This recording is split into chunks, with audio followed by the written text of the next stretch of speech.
Have you ever noticed how, when things go well, we tend to pat ourselves on the back, but when things go wrong, we quickly find something or someone else to blame? This common psychological pattern is known as self-serving bias. It's a mental habit that affects the way we interpret our successes and failures. In this video, we'll explore what self-serving bias is, why it happens, and how it shapes our daily lives. Let's start by understanding the basics of this fascinating aspect of human psychology. Self-serving bias is a psychological tendency where people attribute their successes to internal factors, such as their own skills, intelligence, or hard work. On the flip side, when things don't go as planned, we often blame external factors, like bad luck, unfair circumstances, or even other people. This way of thinking helps us maintain a positive view of ourselves, but it can also cloud our judgment.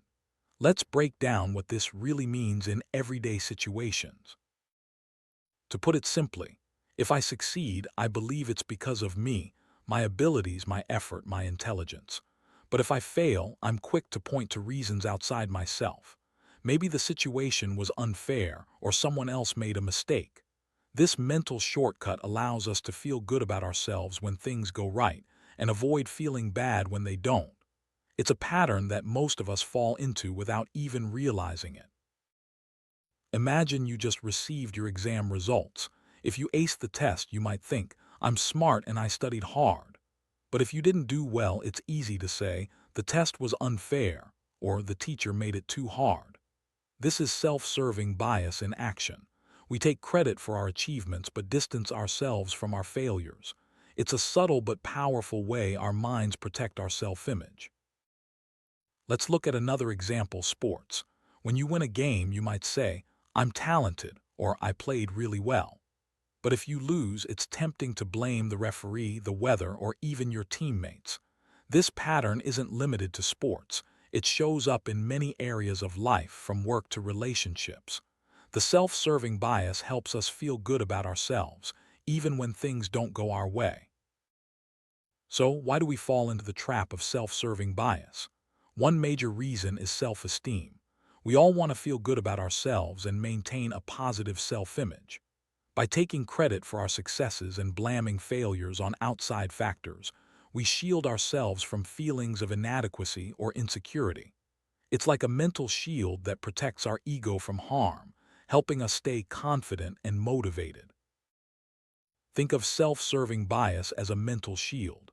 It helps us bounce back from setbacks and keeps our confidence intact.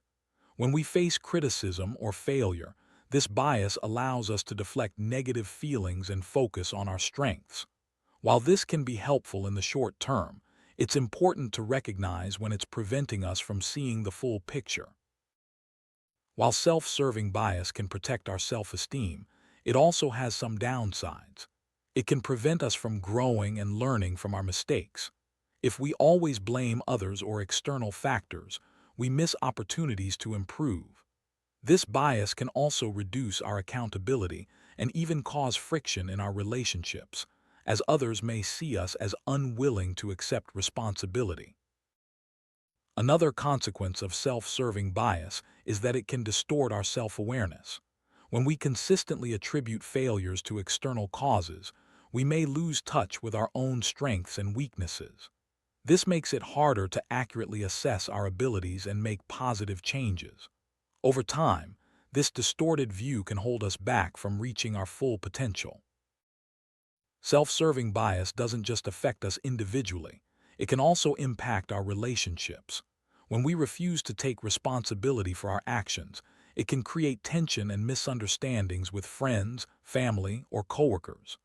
Others may feel that we're not being honest or fair, which can erode trust over time.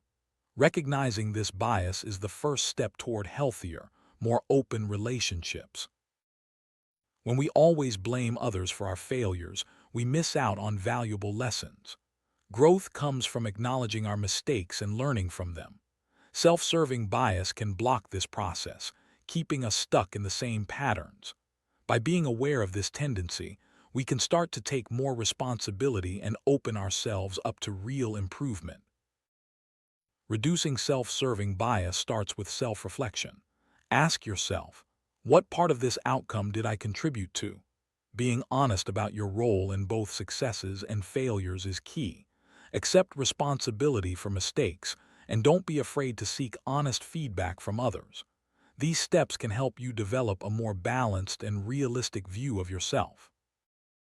To break the habit of self-serving bias, try to pause and reflect before reacting to outcomes. When something goes wrong, resist the urge to blame others immediately. Instead, consider what you could have done differently. Over time, this practice can help you become more accountable and open to growth, both personally and in your relationships. By reducing self-serving bias, you can develop a more accurate understanding of yourself. This leads to better decision-making, stronger relationships, and greater personal growth. Embracing responsibility for both your successes and failures helps you build resilience and confidence that's grounded in reality, not just in protecting your ego. Self-serving bias is a natural part of being human, but it doesn't have to control us. By becoming more aware of this tendency, we can make conscious choices to take responsibility, learn from our experiences, and grow. Remember, true confidence comes from self-awareness and honesty, not just from protecting our ego. Thanks for joining us on this journey to better understand the mind.